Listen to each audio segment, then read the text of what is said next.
40 seconds away from the Apollo 11 liftoff. All the second stage tanks now pressurized. 35 seconds and counting. We are still 20 जुलाई 1969। इस दिन ने space industry को हमेशा के लिए बदल के रख दिया। अमेरिकन स्पेस एजेंसी नासा द्वारा अपोलो 11 मिशन के तहत अमेरिकन एस्ट्रोनॉट नील आर्मस्ट्रॉन्ग चांद पर कदम रखने वाले पहले इंसान बन गए।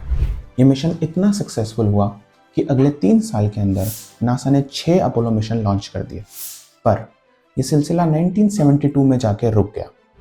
आज 53 इयर्स के बाद भी कोई man on the moon mission successfully launch नहीं हो पाया है। इसकी क्या वजह हो सकती है?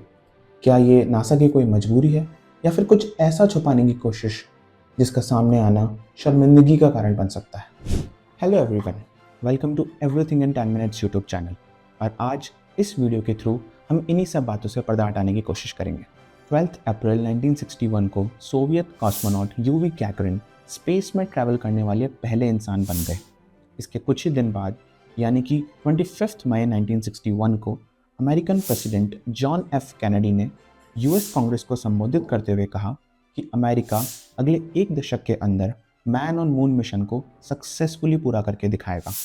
जाहिर है, कोल्ड वॉर के उस दौर में ये मिशन स्पेस एक्सप्लोरेशन में यूएस की यूएसएसआर से आगे निकलने की जिद थी, और इसी जिद को पूरा करने के लिए मिशन कमांडर नील आर्मस्ट्रॉन्ग ने अपने 2 साथी lunar module pilot Buzz Aldrin और command module pilot Michael Collins के साथ 16 जुलाई 1969 को केप कैनावेरल एयरफोर्स स्टेशन से चांद के लिए उड़ान भरी।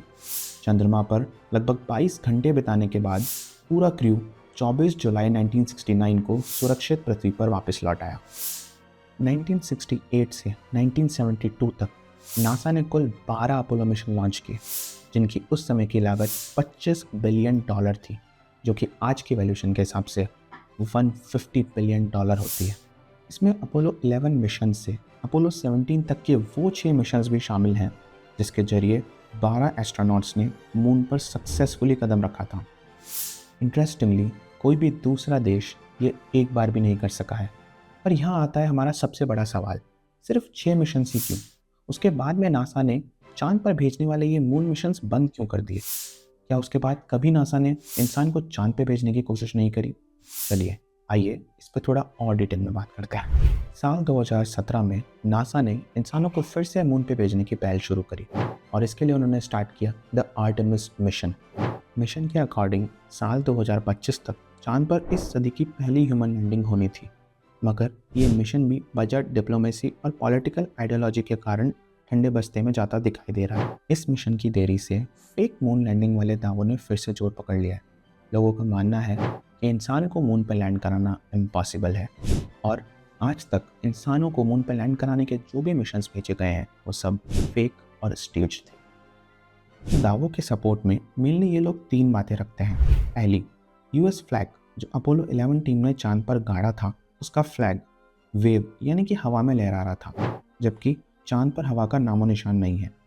नंबर 2, नासा द्वारा स्पेसक्राफ्ट से क्लिक की गई पिक्चर्स में कोई भी स्टार नज़र नहीं आता, जो कि बहुत हैरानी की बात लगती है। और नंबर 3, लोगों का मानना है कि जब नासा से इस मिशन की वीडियो मांगी गई तो नासा का कहना था कि इस पूरे मिशन की ओरिजिनल फुटेज नष्ट हो गई है। तो क्या ये सब महज खोखले दावे हैं या इनमें वाकई कुछ दम है? जो झंडा चंद्रमा पर दिख रहा था, असल में उसका फ्लैग हवा के कारण नहीं बल्कि पोल के अंदर सेट किए गए वाइब्रेशन के कारण वेव कर रहा था। जाहिर है, अगर ये सब नकली होता तो रीटेक्स में ठीक कर लिया जाता। नंबर 2, कैमरे की पोजीशन चांद की सतह की फ़ोटोज़ लेने के लिए सेट की गई थी। इस कारण कैमरा एक्सपोजर उन सितारों को कैप्चर ही नहीं कर पाया जो चंद्रमा के आसपास थे। रही बात फुटेज के ना मिलने की, तो हाँ, ये बात सच है कि फुटेज नष्ट हो गई, और 11,000 से अधिक तस्वीरें अभी भी इंटरनेट पर मौजूद हैं। इवन इसरो के मिशन चंद्रयान 3 ने भी ये कंफर्म किया कि अपोलो 11 के तहत लाए गए रॉक सैंपल्स चंद्रमा की ओरिजिनल सतह के रॉक सैंपल से हूबहू मेल खाते हैं। इसके अलावा तमाम देशों के एस्ट्रोफिजिशियंस, साइंटिस्ट और बाकी लोगों ने भी यह कंफर्म किया है कि अपोलो 11 मिशन स्टेज नहीं था। इन सबसे बढ़कर अगर इस मिशन में थोड़ी सी भी झूठ या किसी चीज़ की गुंजाइश होती तो यूएसएसआर अब तक नासा को बहुत ज़्यादा एक्सपोज कर चुका होता। कार्ल सैगन ने एक बार कहा था, extra ordinary claim requires extra ordinary evidences. तो क्या नासा की ये मून मिशन लैंडिंग फेक थी? नहीं। तो फिर नासा रुका क्यों? उसका रीज़न है टेक्नोलॉजिकल एडवांसमेंट। आज हम टेक्नोलॉजी के उस दौर में हैं जहाँ पर किसी एक इंसान को मून पे उतारने से बेहतर किसी मशीन को मून पे उतार कर एविडेंसेस कलेक्ट करना है। इसके थ्रू कोई भी देश बड़े आसानी से बिलियंस ऑफ डॉलर्स कमा सकता है। वीडियो पसंद आई हो तो इसे लाइक एंड शेयर कीजिए, and for more such content please subscribe everything in 10 minutes. और हम दोबारा हाजिर होंगे एक नई वीडियो के साथ।